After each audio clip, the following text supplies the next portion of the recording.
Hey there, fellow travelers. Mark here with Walter's World, and today we're in Mystic, Connecticut, in a beautiful place here in the U.S. And today what we have for you are the don'ts of visiting the U.S. Because anywhere you go in the world, there's things you should do, but there's also things you shouldn't do. And this video is going to just cover the U.S. in general, okay? And our first don't for when you visit the U.S. is... Before we get into the don'ts of visiting the US, I guess a disclaimer as to why I'm reacting to this is I plan to visit the US pretty soon. It's very high on my bucket list to do a road trip around the United States of America. I've absolutely loved reacting to United States of America content. So this will be very interesting for me to know what not to do when I visit. So let's continue.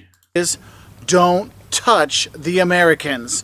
Look, Americans really like their personal space. It's like they have a bubble around them, and if you get too close to them, they feel very, very, very, very uncomfortable, okay? So make sure you give them a little distance when you are there, you know, because I know when I go to Italy and Spain and stuff, we're like, Mark, how's it going, all this stuff, and my American friends sometimes go, wow, they're really, really affectionate. Like, that's just how it is. Yeah. Here, space is key. The second don't I have for you is don't. So before we go to the second don't, I guess, you know, that one goes without saying. Generally speaking, I don't just go and touch random strangers. You respect everyone's personal space. So that one I've got no problem with so far. Don't count on public transportation. Look, when we were in China and we were throughout Europe and South America, we took buses and trains and planes and all kinds of stuff to get all over the place because public transport is really developed. Here in the U.S., you cannot count on public transport to get you a lot of places. Yes, in big cities like New York and Chicago and stuff like that, you can get around for the public transport and it'll take you where you want to go. But a lot of towns, small towns especially, in middle-sized cities, the public transportation networks are not very good. And at night, sometimes it's not very safe. So that is kind of a frustrating thing. So yes, you're going to probably have to rent a car when you come here, okay?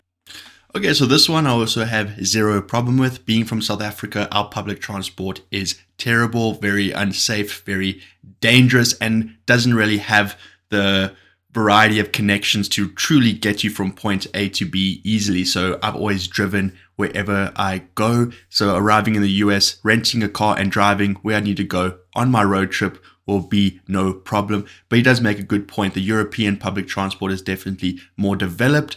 But, you know, it's just different cultures and different ways of living. So I do not mind this at all either. Okay, so just have a heads up for that. And that kind of leads into the next don't I have for you is don't underestimate the size of the U.S. The United States, it's, you know, continental U.S. is like continental Europe. It's huge. I mean, would you think of driving from, oh, I'm going to do, you know, from Lisbon to Paris and then go up to Tallinn and then head down to Sofia? No, you're like, that is insanely far. It's the same thing when you come to the U.S. I meet a lot of travelers that are like, oh, I'm going to fly into New York, grab a car, drive down to Miami to see Miami Beach, and then head over to L.A. I'm like, dude, you got 2 weeks? You're going to spend the entire time in cars. The distances here are insane. So what I recommend is picking a region. So, we're going to stay here in New England and see New England. Or we're going to go in the southeast, you know, go to Atlanta and Savannah and Charleston, things like that. Or visit the West Coast. You do that to get a better idea of the culture there and things like that. But also, it's just the logistics things because it's so far between the places. And to go along with that, for Americans, a 3 to 4 hour drive, that's a day trip. Like my parents live 3 hours away. I will literally get up, go drive, have lunch with my mom, and then drive back home. So this is something I'm going to have to get used to when I visit the United States. So, you know, where I grew up on the east coast of South Africa in a city called Port Elizabeth. And I ended up studying in the city of Cape Town. Many of you probably heard of Cape Town. And that stretch seemed very, very far. But in actuality, it's only around 600 kilometers, which equates to about, you know, a 7-hour drive. And that always felt like such a huge drive, such a long traveling distance. But in the context of the United States, you know, a 7-hour drive isn't actually that much. It's not that much of a journey, you know, and we did a previous video analyzing the size of the United States of America, and South Africa equates to 1.2 million square kilometers, where the United States was around 9.3 million square kilometers, just to illustrate the vastness of size of the United States in comparison to where I'm from. So yes, I definitely will not underestimate the absolute massive size of the United States. That is just for sure. lunch, 6 hours in the car, no big deal. It's about 7 hours when we start to think, that kind of is a long drive. Yeah. And we drive the entire way through. Okay, this isn't like, I must stop every 2 hours and have a 15-minute break. Oh, no. No. We drive all the way through. I do that, bro. Okay? I stop. Now, my next don't for you when you come here is don't think that the sticker price is the end price. Look, in the U.S., we have sales tax. I know other countries, they have VAT, value-added taxes. They're already put into the price of products. So when you see, it's $1 or €1, I only pay €1. Right. In the U.S., it is not like that. We have sales tax. So a certain percentage is added onto that product. And the thing is, I cannot tell you what the sales tax will be where you're going to travel because it's different everywhere. Different in cities, different states, counties. Different products have different sales taxes, and some products don't have sales taxes. Some cities don't have sales taxes. Some have 10% sales tax. It can be different anywhere you go. So if you're going to go get your dollar menu item at a McDonald's or a Culver's or a wherever, it's not going to be $1. Where I live, there's 2 cities right by where I live. One, it's going to be $1.08. The other one, it's going to be $1.09. So be ready for that. And it's not just the sales tax. Also, there could be the tipping on top. And that leads us into the So before we get on to the next don'ts, so that's very interesting to note. So we also have a sales tax associated with the goods that we buy called value added tax. I think in all provinces in South Africa it's around 14 to 15%, but it's included within the price. So with every good you buy, 14 to 15% of that price is tax, but it's included within the price that you buy. So you always know how much something is when you buy it. So basically, as far as what I understand, what he's saying is you buy something for $1, that does not include the tax. So when you do check out, there might be a certain tax associated with, and you might end up paying $1.30, $1.20, whatever it is for it. So that's definitely good to know, to not just assume that when you buy something, that is the final cost. Good to know. Fifth don't, and that is don't forget to tip. Look, in the U.S., you tip 15 to 20% at a sit-down restaurant, okay? Now, McDonald's, stuff like that, no, you don't tip at a fast food place. But if it's a sit-down restaurant where they bring you your food and stuff like that, you will tip them 15 to 20%. If you are in a group of 6 people or more, sometimes they automatically put the gratuity on there, which sometimes can be 18% or something like that. Look, when you come to the U.S., there's a reason why the food is like so affordable. You're like, wow, it's cheap to go out and eat in the U.S. It's because there's kind of this understanding that the service fees and paying for the workers and the waitresses and stuff like that, that goes on to you, the person eating there, with the tips. So the food and stuff can be cheaper when you go out to eat. And I know a lot of people say, I don't believe in tipping and this tipping isn't the right thing. They should pay their people more. Well, if you want to pay more for your food, they can do that. But they don't, okay? So tipping is something we do here in the U.S., so do tip that 15 to 20%. Oh, also, if you're at a bar and you're buying drinks, you're going to want to tip a couple dollars here and there. Otherwise, the bartender might not be too quick to come back and get you your next. Okay, so just to comment on the world of tipping, in case you guys are interested in South Africa's culture, we also big tipping culture. So this is this doesn't affect me at all when going. I would have done that anyway. Also, when going to the bar, always tip the bartender. So far, nothing has truly affected me as far as going to the US yet, as far as something I should need to look out for. Everything sort of is well within my bounds of understanding or how I live my general life. So far so good. Let's continue. Next drink. So following off of those tips, what you need to realize is our next don't is don't be freaked out by the over-the-top service and free stuff you sometimes get in the U.S. Okay. Look, because of tipping and commissions and stuff like that, yes, there is a lot of over-the-top service here. But the thing is, in the U.S., the people actually are pretty nice and they want to help people. And sometimes for some travelers, if they come from countries where people don't get a lot of service sometimes, it can be a bit much, so don't freak out about it. Also with that is don't be freaked out with some of the free stuff you get when you go to restaurants. Look, if you go to a restaurant and they bring you bread and water or chips and salsa and all those really good things, that's included in your meal. Okay, so if you're going to be buying something, they're going to give you some free stuff. It might be some bread, it might be a salad, it might be a water, it might be something like that. So don't be like shocked when like, wait, I didn't order this bread, I didn't order this salad. Oh no, that comes with your meal. Okay. Now the thing is though, you can't just go in and get chips and salsa and walk out. All right, you actually have to order some food when you go there. Now my next don't for you is Makes sense. Don't smoke cigarettes in the U.S. If you're smoking cigarettes in the U.S., people will look at you like you're trying to kill their baby. Cigarettes is like totally verboten, like people really frown upon it, which is funny because when they talk about marijuana and stuff like that, people don't seem to care as much, but cigarettes, oh, you're trying to kill my baby with that cigarette 2 blocks away. So if you do smoke, make sure you try to find a place where you can smoke, because a lot of restaurants, or pretty much all restaurants, hotels, stuff like that, have smoke-free. It's smoke-free, so you got to go like 15 to 20 feet away from doing things, so that can be something. So I've come here outside my favorite liquor store to give you the next don't, and that is don't try to buy alcohol unless you're 21, or cigarettes unless you're 18 or over in the US. They will not sell them to you. And the thing is, don't forget your ID, because if you look like you're 40 or under, they may ask you for that. And don't get mad at them, because if they don't ask, they could get in trouble and get fined. So don't be surprised, because we've had friends that have come here, try to buy alcohol, and they're like, sorry, you don't look old enough. Oh, I don't have my ID. Too bad. And the thing is, it's not just the person buying. They might ask anybody with you, so make sure everybody has their ID if they want to buy liquor, or they want to buy, well, they want to buy alcohol, or if they want to buy cigarettes. So just... Okay, so this is another interesting thing. The legal age of drinking in the United States, 21 years and over. That is different to us back home in South Africa, where our legal age is 18. Also interesting though is that we can only drive at 18 as well, whereas I believe in the US you can start driving at the age of 16. So there's quite a large deviance from driving at 16 to when you can actually start drinking, whereas in South Africa it's just 18 is the year. You can start driving with your learner's license, I believe, after the age of 16 in South Africa, but you can only get your permanent driver's license at the age of 18. So that's just the one discrepancy as far as drinking is concerned. But seeing as I am over 21, this should not affect me. I must just remember my identification. Just FYI on that one. Oh, that's also another don't I have for you is don't bother with a metric system when you come here. We don't use meters, we don't use kilometers, we don't use liters. It is inches, feet, miles, gallons. What is wrong with you guys? Pounds, things like that. And I'll put a conversion chart here to show you. But honestly, you may say, hey, how far is it to this next town? And they'll tell you, oh, it's like 60 miles. You're like, what's that?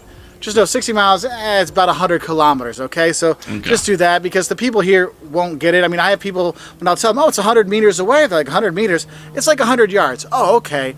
So make sure you do know your imperial system, okay? Because metric, we don't do that so much here.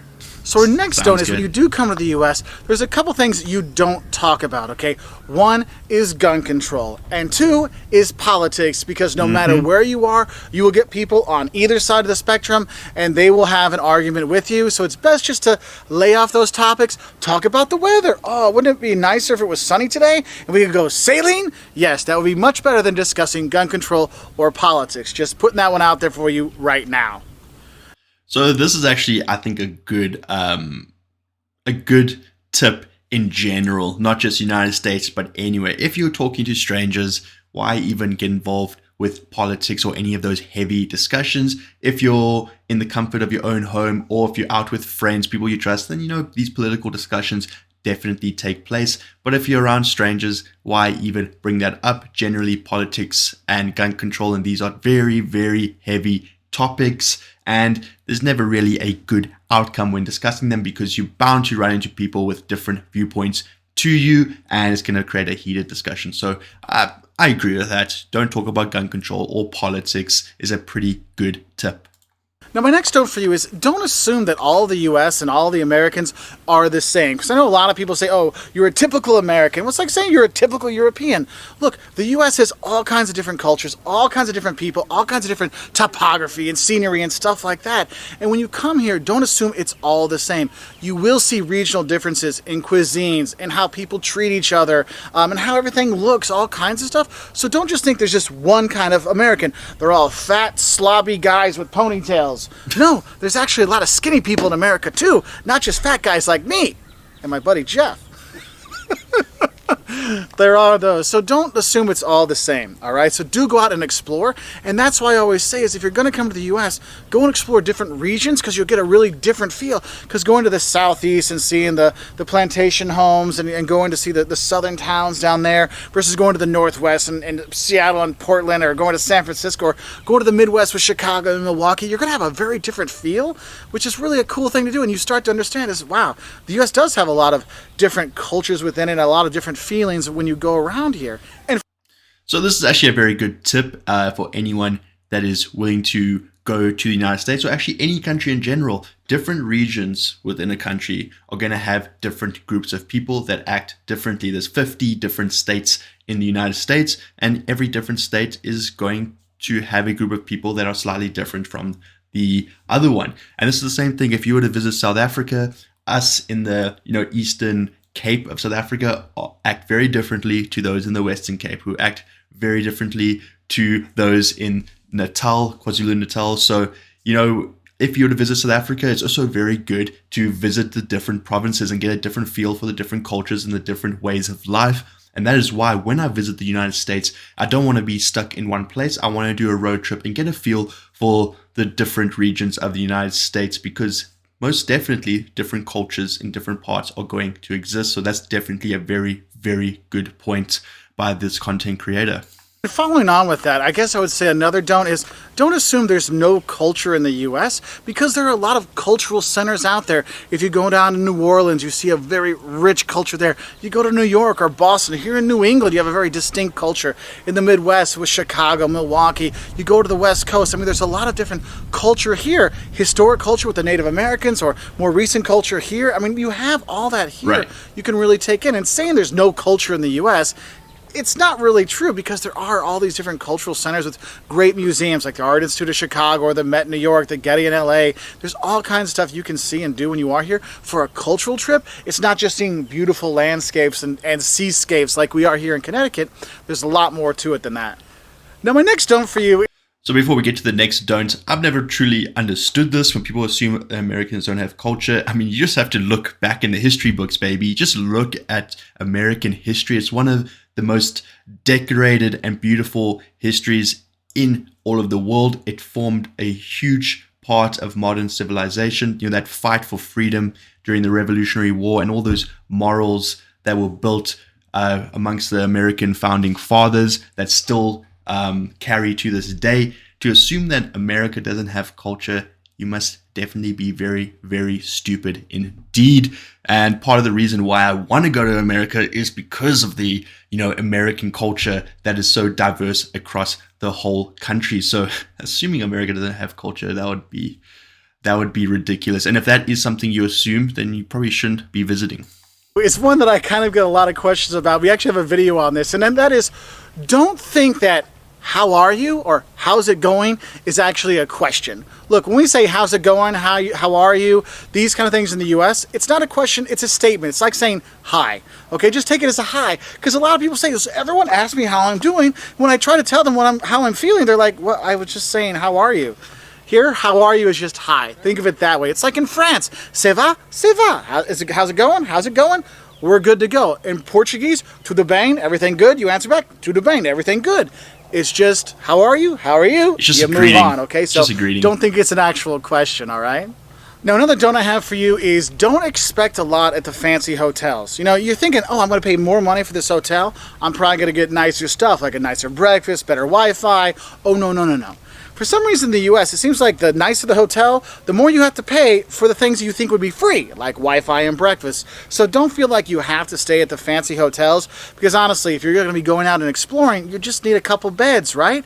So stay at the hotels in the US, and the cheaper ones will give you free Wi-Fi, free breakfast, all these kind of things, which is really nice, so don't expect that from the fancy hotels.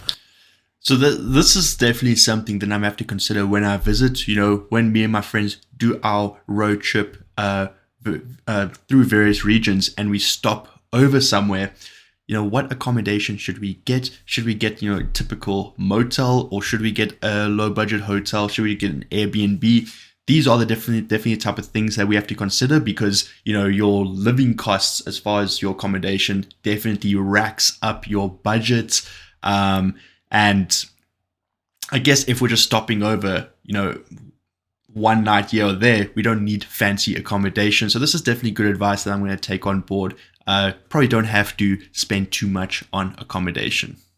Another don't I have for you is, don't skip out on the local food. Look, we're here in New England. We're here in Connecticut. We've been having lobster and clams and, oh my God, the New England clam chowder. Oh, my tummy is just like, more.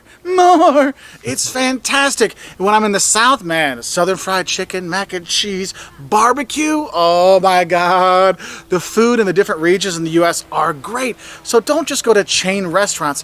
When you go to your hotel, ask them, hey, what's some local restaurants around here? What's some locally owned and operated restaurants? Right. So you can go there and check out those places, because they really give you a great experience. And I find a lot of times those ones actually have better service than the chain restaurants, because it's a mom and pop place where the owner is the ones helping you out. And that is really kind of a cool thing. Now, my next don't for you is, That's a good advice. Don't get sick. Look, healthcare in the U.S. is insanely expensive. And just because you come from another country doesn't mean they're not going to find you for the bill. All right? So if you're going to be coming here, make sure you get travel insurance or trip insurance, so in case you do get sick, or you do break an ankle, or you do break an arm, or something happens to you, your insurance will cover it. Now, you might have to pay it first and your insurance pays you back, but at least you'll get something back, because healthcare here in the U.S. is insanely expensive, okay? So make sure you're prepared for that. And I guess my last don't I'm going to have for you is one that people actually got mad at me for when I lived in other countries, when I told them the U.S. has 50 states. And they said, no, the U.S. has 52 states. Look, don't think the U.S. has 52 states. The U.S. has 50 states, okay? Just a heads up on that one. I'm sure that people are going to be commenting down below that when I was in school, they told me 52. No, there's 48 on the mainland, and then Alaska and Hawaii are 49 and 50, all right? So those are our don'ts for visiting the U.S. What are some of the don'ts you have for the U.S.? Because I know there's more out there. I just want to get some of these out there to help out travelers heading to the U.S., just so we can get things going. Okay, so those are the don'ts visiting the US. And lastly, I've always thought there was 50 states. I never actually thought there were 52. So, at least in South Africa, we have that right. We all believe that there's 50 states in the US. So we have that correct at least. But those were definitely very, very useful tips. So far, nothing has put me off of my United States trip. I cannot wait to visit the United States. Guys, honestly, I appreciate all your comments. So if you have any other, little bits of advice that you would like to give me before I do make that trip to the United States, please leave those tips in the comments. I read every single comment. I appreciate all the comments so very much. But folks, that is all that I have for you today. I hope you have a good one. I'll see you when I see you. Cheers.